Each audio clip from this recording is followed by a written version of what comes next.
Welcome. Today we're asking the question, are G3 aluminum fishing boats, are they good boats? If you're new to the channel, I am Captain Matt, author of the book, Boat Buyer's Secret Weapon, available at Amazon, really anywhere books are sold, and host of the Boat Buyer's Secret Weapon channel. So let's take a look. We'll start with the history of G3. They were founded in 1960 by the Appleby Boat Company in Lebanon, Missouri. You may recognize that name if you've been watching some of my videos. J.B. Appleby was part of the Lowe Boat Company, founding it in 1970 with Mr. Lowe, the other founder. He must have had a better boat name in 1971. They rebranded in 93 to Generation 3 when the next generation took over.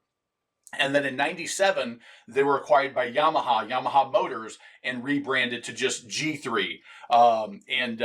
They also own Skeeter, which they bought in 96, and Suncatcher, which they bought in 97, to kind of buy some transoms to get the momentum going of seeing Yamahas out in the world outside of just the saltwater world. They were trying to get into the freshwater, and they've done it pretty well. And they're still built today in Lebanon, Missouri. So let's take a look at their boats. They've got the Gator Tough kind of John boats and more flats boats. They've got the Bay boats with the center console, the Sportsman, kind of a modified V, the Angler V with the sharp deep V hull, and obviously the Suncatcher pontoons as well that are available there. If we look at the John boat layouts, they've got 15-foot to 20-foot John boats. Anything from a tunnel hull to just a basic loose John with no motor.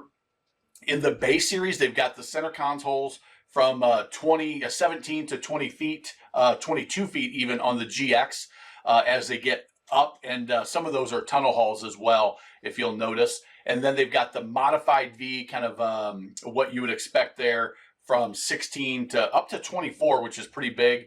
And then the deep V, 16 to 19 feet. From all decked out with windshields all the way down to just a basic tiller handle.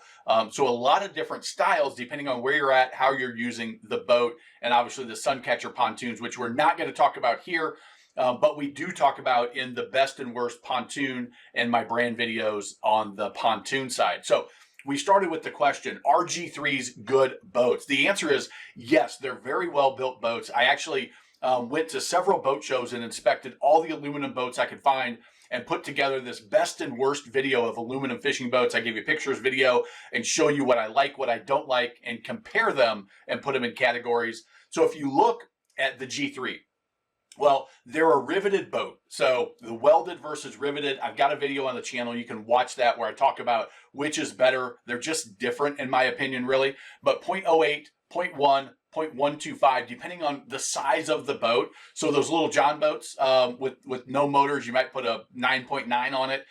Those have the smaller. As we get up into the deeper Vs, some of the larger modified Vs, we get to the 1.25 gauge, that thickness of the aluminum, and they're all using the 5052 alloy, which is common in the boat building. So what they do that's different, well, they do 24 rivets per foot of boat. And double rivets at the seams. Same thing that Lund does. Lund does the double rivets. So the more rivets, the less likely the boat is to leak or have a major leak down the line.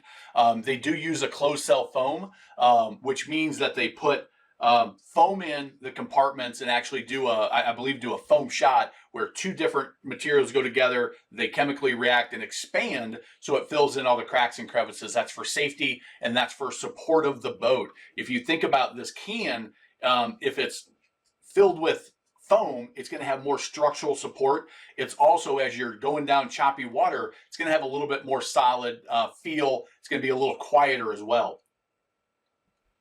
They also double plate the bottom, kind of for rocky bottoms. These boats are going to be fished in probably shallow water, maybe some stumps around. So they put 2 layers of aluminum on that bottom. So we actually double up that thickness with that aluminum. They've got ample storage throughout the boat. It's not the biggest storage compartments you'll see in the categories, but it's good amount of storage. Obviously, they're exclusively Yamaha engines because they're owned by Yamaha, so that's all you'll find on them, which is fine. And they do have a 5-year bow to stern warranty, limited lifetime on those external seams, on those rivets, which is nice. So if you're considering buying a boat, I encourage you to grab our Boat Buyer's Toolkit. You can get it totally free at boatbuyerstoolkit.com if you get it right now. 40 pages of checklists, questions to ask, different articles, different information that you're going to find very valuable in your search. So you can download that for free there. If you own a G3 or have owned one, give us your thoughts on it. Tell us the year and the model, what you like, what you didn't like, your experience, what's it been with the G3 boats, so we can use this as kind of a base place to come and get knowledge about the brands. Go check out that best and worst video to see my comparison between them, and grab your toolkit, give this a thumbs up if it was valuable, and remember, life truly is better on a boat.